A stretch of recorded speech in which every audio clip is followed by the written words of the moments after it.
I'm Gina Harris. Hi, how are you? Nice meeting you. George Hall. George, I'm Joseph. Joseph Wong. Nice meeting you. Hi, Tim Waterhouse. Compare the Holocaust in Europe, the Holocaust in Asia, happening around the same time. The world knows a lot about the European Holocaust, but very, very little is known about the Asian Holocaust. In particular, when Japan refuses to admit responsibility, refuses to admit, or try to rewrite history, that is something that I think the world should not tolerate. That is what I thought the world should know about the truth. I was appalled at my own lack of knowledge on this topic. As you pointed out, it's basically reduced to a paragraph. Purpose of our program at Jarvis to integrate the students into the community, make them part of the community, and feel responsible as citizens. So this trip will be very interesting for me. I'm originally from Singapore, but my father was Japanese. And when I was growing up, I remember listening to stories that my father used to tell me. It started to force me to dig a little further, though I didn't really pursue it very much until the most recent OHASTA conference, where this document fell into my hands. And you can, help me together to make this tour a wonderful one.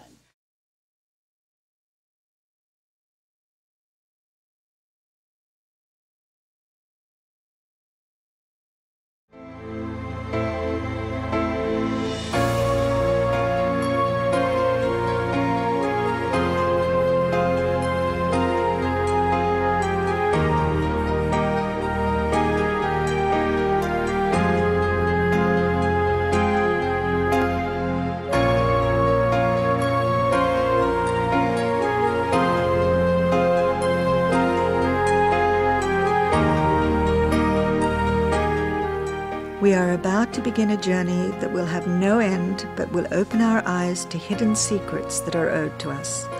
We want to be paid the knowledge of history and her story that cannot be denied from the very beginning. It is an opportunity of knowing the truth given by witnesses who have nothing to lose because the loss is too great to recover. Our journey started in Shanghai, where we met Professor Su, the lone advocate for the Comfort Women and the founder of the Comfort Women Research Institute. Inside the conference room of Shanghai Normal University, we were exposed to information and facts that some of us hardly knew about before. In front of us was Madame Louis Gui Ying, a bent but resilient 78-year-old. Her tragic tale began at the age of 14, when her youth, dignity, and future were stolen from her, and she was forced to become a comfort woman or sex slave for the Imperial Japanese Army. Many times, she had to close her eyes to recount her tale of cruelty and inhumane treatment, hidden and trapped inside for more than 60 years. To her, it was an experience too shameful to admit, too painful to recall.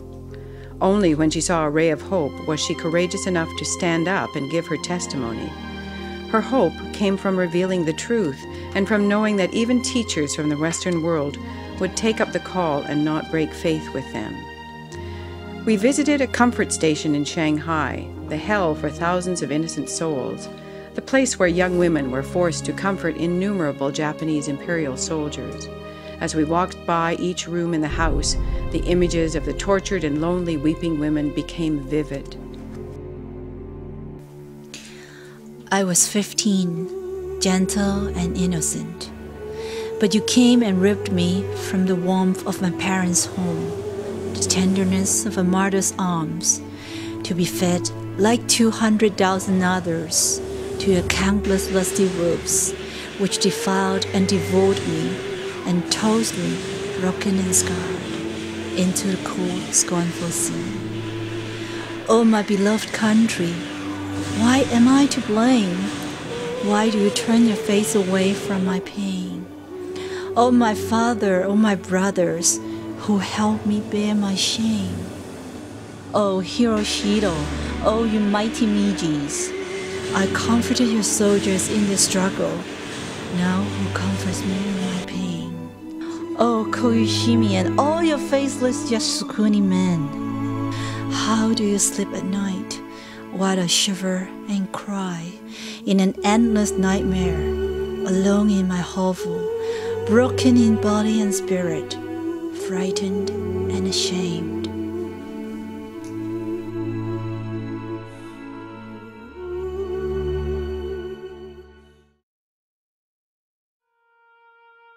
Iris Chang's The Rape of Nanjing narrates details of the violence of the Japanese Imperial Army's attack on Nanjing.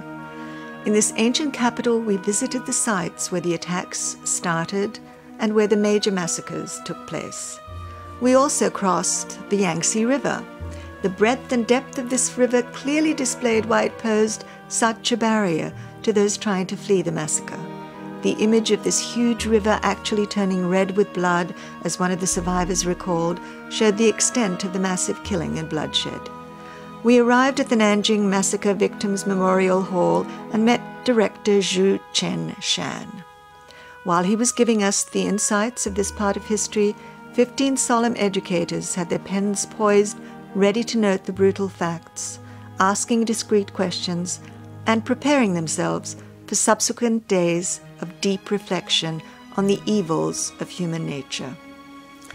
It was too painful for the two survivors of the atrocity, both in their 80s and both sharing the similar hours of horror, to remember and retell. Madame Ni, the only survivor of a family of 8, witnessed the murder of her entire family, killed by Japanese soldiers, to become an orphan with a deep scar in her body and soul that can never be erased. Mr. Chiang was spared only by the unconditional love of his mother, who threw her dying body on top of her 2 little sons. With these horrific memories of how their grandparents, parents, brothers and sisters were brutally killed, they grew up, a burden that can hardly be relieved. Yet here they sat, so grateful to have someone listen to their story, so willing to forgive and not judge all by the actions of a few. We placed a flower wreath at the entrance to the museum and paid tribute to the 300,000 innocent victims with a moment of silence. Contrasting to the silence, inside we yearned to speak out loud and clear how and why such inhuman acts could happen. The bronze statue of Iris Chang as heroine, gazing out boldly over the memorial, reminded us of her unfailing willpower to tell the truth, to seek justice, and ultimately peace among nations. We passed by the massive burial ground with skeletons of infants, men, women, and elderly piling up in deep layers. Then we strolled through the Peace Park, feeling the unrelenting devastation and emptiness. The stone figure of a powerless mother stands in stark relief to the withered bare tree trunks and grey stone murals wordlessly portraying scenes of horror occurred some 70 years ago.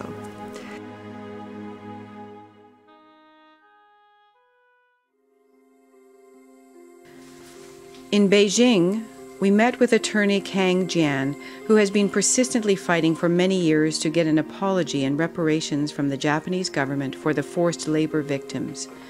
Though born after the war, attorney Kang has been so determined to search for justice, not only for the surviving victims, but also for the rest of the 20 million forced slaves who were kidnapped, where 1 in 5 died at the forced labor camps. As we presented the Ontario Teaching Resource Guide, Global Citizenship, the Violation of Human Rights to attorney Kang, we saw her eyes sparkle with hope. To her, it would not be a lonely battle anymore.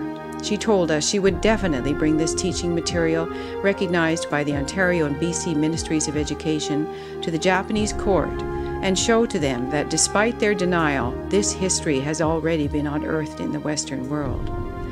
It was deeply moving to visit the homes of 2 forced labor victims in the village. Both men were cheated and kidnapped to Japan in their teens. The physical pain these 2 men had endured is beyond words. Deprived of food, clothes, and medicines, they were forced to work laboriously for 12 hours a day. They were beaten, tortured, and injured with little hope of getting out from the darkness. Yet despite the deformed bodies, they greeted us with a cheerful soul and with pride and sincere pleasure as they were overjoyed that their stories would be heard, that the teachers from the Western world would teach their students about the injustice, and that there would be a hope of preventing history from repeating itself.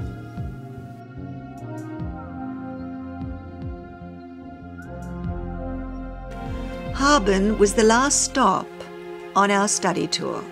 This wonderful, vibrant city at the end of the Trans-Siberian Railroad contrasts starkly with the site of the historical remains of the Japanese germ warfare experimental base, C-731 Division, a somber reminder of the horrors of war.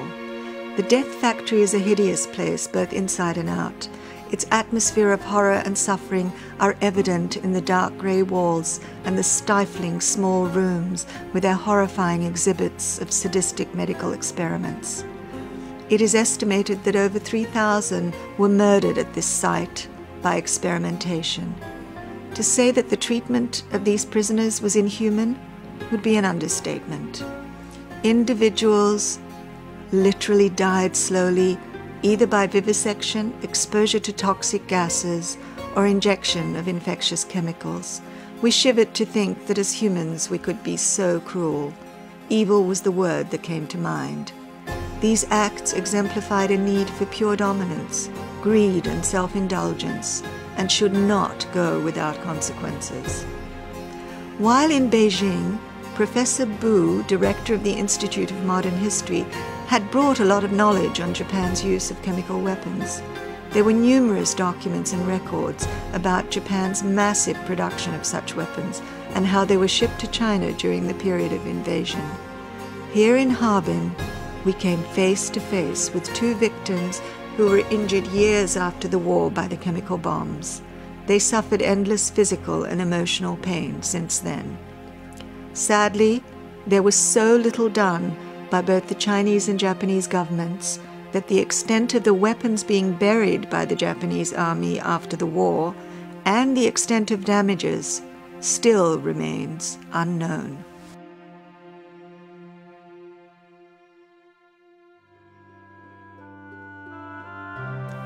It had been an emotionally challenging and demanding study tour, a tour where we learned much about Asian World War II history, but we also learned how much we did not know.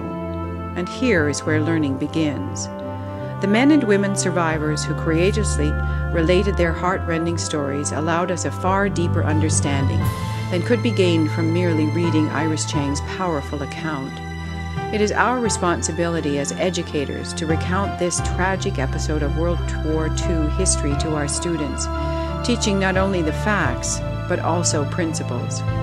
We must also continue the task of passing on this living history we witnessed, and support the work that Alpha has been undertaking in unearthing the truth and seeking justice.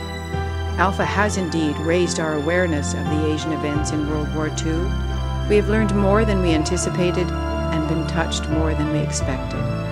With hope, we move on to continue peace and reconciliation in raising awareness in the West.